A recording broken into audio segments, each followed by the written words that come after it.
This is my official petition video to get Epiphone or Gibson to reissue the Buckethead Les Paul. Sign the petition at change.org. You can find the link in the description. Together, we can make it happen. Thank you. Welcome back, troglodytes, to the Trogly's Guitar Show. Today we have the Buckethead Signature Les Paul. No, it's not the first time I've had one of these on the channel, and I contemplated just selling this one without doing the review, but instead, I thought we would make this the official petition video for Gibson to work with Buckethead again and reissue these things, because the prices on the used market for these is just through the roof anymore. And why is that? Because there's simply no substitute for this guitar. I had some fool on my last video say, oh, just buy a Gibson, it'll be just as good. Here's what the Gibson version doesn't get right about these guitars, is they're larger than a regular Les Paul. They're 4 inches longer this way. They've got 2 extra frets, full 2-octave scale. They're 1 inch wider this way, 1/2 inch wider here, and they're just amazing. Now, when Gibson made these in 2010, they also followed up with a studio version.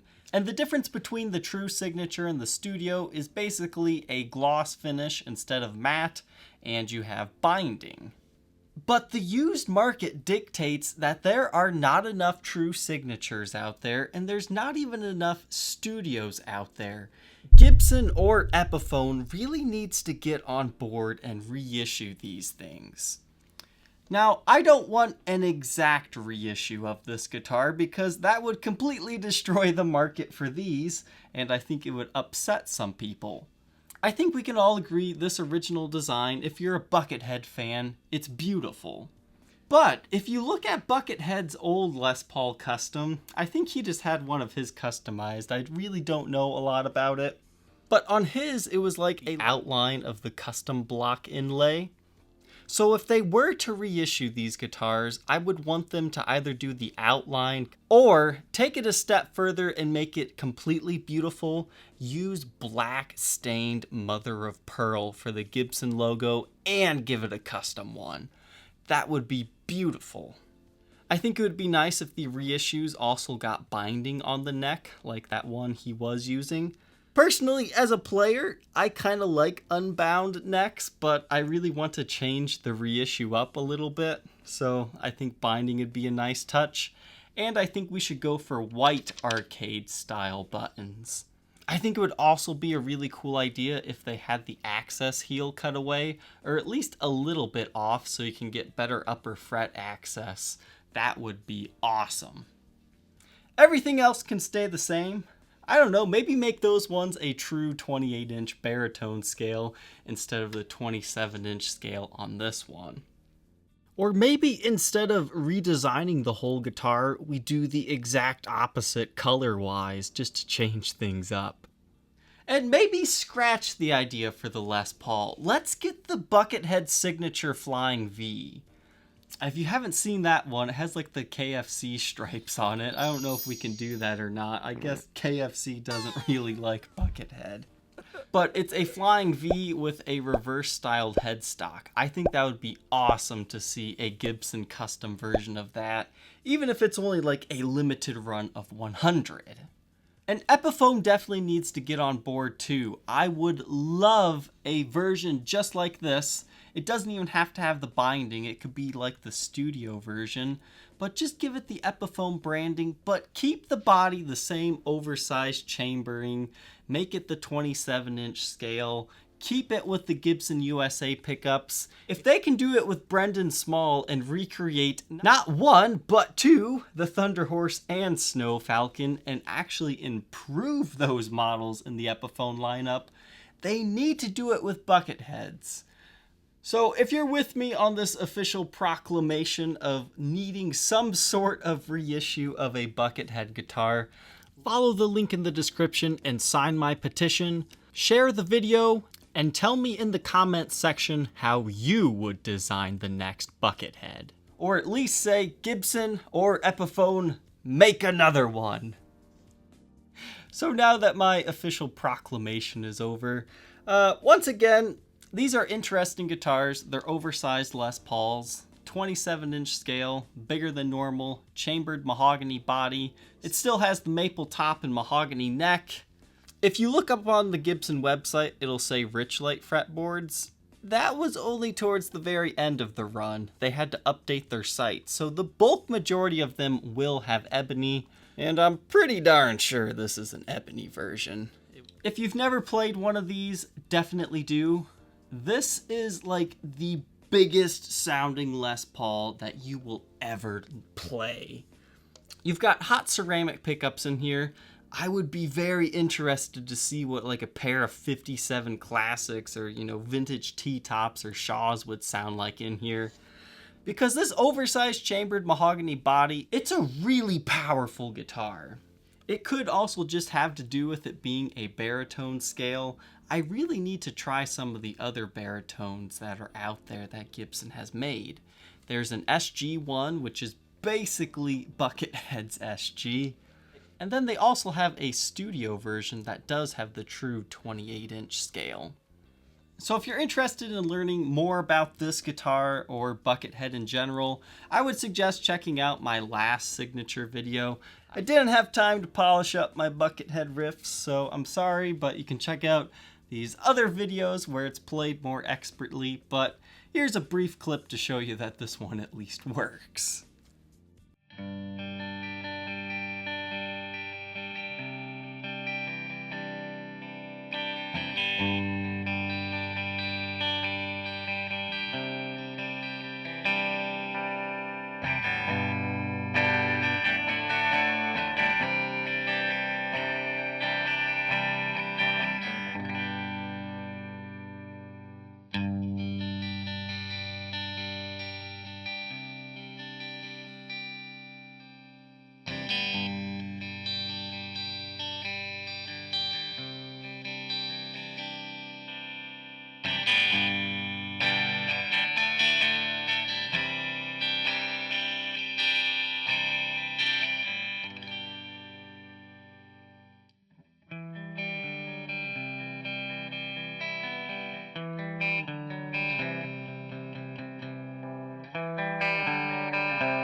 Now that we know how this guitar sounds, let's go ahead and review its condition.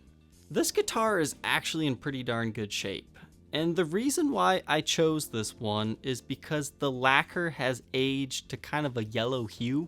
Now, I've talked down on yellowed Bucketheads before, and the bright lights in the studio here make it appear white, but take a look at the pickups and then the finish, and then you can tell it's definitely aged. I thought I was going to hate this example, but I wanted to see it in person what a yellowed one would be like. And I've got to tell you guys, I was surprised that I was not turned off by it. Since the whole guitar is basically the same color, your eye doesn't even realize it. So from now on, I'm not really gonna bash yellowed examples. The reason why they do turn yellow is the clear coat starts to age as these things get older. So eventually every single signature Buckethead will look very, very yellow. The only way around that is if you strip that off and had another luthier finish it in a clear poly finish, because then it won't age. But besides the aged lacquer, this thing is in great shape. You've got some picking scratches and swirls, string change marks, but nothing extreme. Truss rod works just fine. The neck is not twisted on this one. Beautiful ebony fretboard that I just cleaned moments ago. The frets are in great shape, really don't show hardly anywhere at all. The body, it's got some picking scratches and swirls. Everything works the way it should. You've got all original pickups, nothing looks like it has ever been touched. I mean, this really is a fairly clean example. Back of the headstock, serial number looks like 1016-00644. So it's a 2010 model. You don't have any finish checking or cracks to the back of the headstock. You do have a very tiny finish check stemming from the nut here, and strictly cosmetic. These are kind of a medium rounded profile. I'm not quite going to call it a 50s neck, but it's definitely fuller feeling. But great shape here, no major nicks or dings. And the back. I'm pretty sure that the plates still have their protective film over them, and I would suggest not removing it because as of right now, the color looks fairly even compared to the plates and the finish. But if you take that off, these are going to be stark white and it's going to stick out like a sore thumb. So I kind of like that they left it on there. The only place that the finish really hasn't aged evenly is right here. It looks like maybe it's a light stand rash or something, but overall, nothing too bad. Not really seeing any major buckle worming marks here either. Take a quick look around the sides here. It really is a nice example. I'm glad that I didn't let the yellowness of it turn me off from it, because in the end, it turned out to be a non-issue. And that's not just a marketing thing, that's just me being honest. I didn't know if I was gonna like this one or not, but just as with all the other Bucketheads, they are just awesome guitars. As always, these things look sweet underneath these lights. The pickups go boo like that. It was so cool I used it as the thumbnail in the last video. But everything's glowing the way I would expect to see on the front. Take a quick look around the sides. No finished touch-ups here. Everything's looking good. Now the back, here's where you can see maybe it was sitting on something in the case, or that's a stand that's kind of discolored the finish a bit. And you can kind of see that stand mark there that I was talking about earlier too. The neck is looking good here. No breaks, cracks, or repairs to report. This is one nice example. This example still has its original case. Obviously, if it didn't have it, you would be in trouble because this thing won't fit in any other type of Les Paul case because it's just too big. These have 4 latches on the front, and we still have our handle here. Inside the case does sleep some of the paperwork. You can see it was completed on a very interesting date. The interior is nice and clean. I don't see any dirt spots anywhere. It's nice and white yet. Double neck rest, it really does protect this guitar very well. This kind of helps illustrate how yellowed the finish is as well. Here's what stark white looks like, and here's what the finish is. The binding along the edge has aged the most out of anything on this guitar, but since you don't really see that from the top, it really doesn't throw off the vibe of the guitar. This particular Buckethead signature guitar has already been spoken for, but if you need help finding a guitar, feel free to contact me on my Facebook page, facebook.com/Troglys, Troglys, or check out my current inventory on my Reverb page, link in the description. Thank you, Troglodytes, for watching. Don't forget to like, comment, and subscribe, and we will see you tomorrow on the next episode. Take care.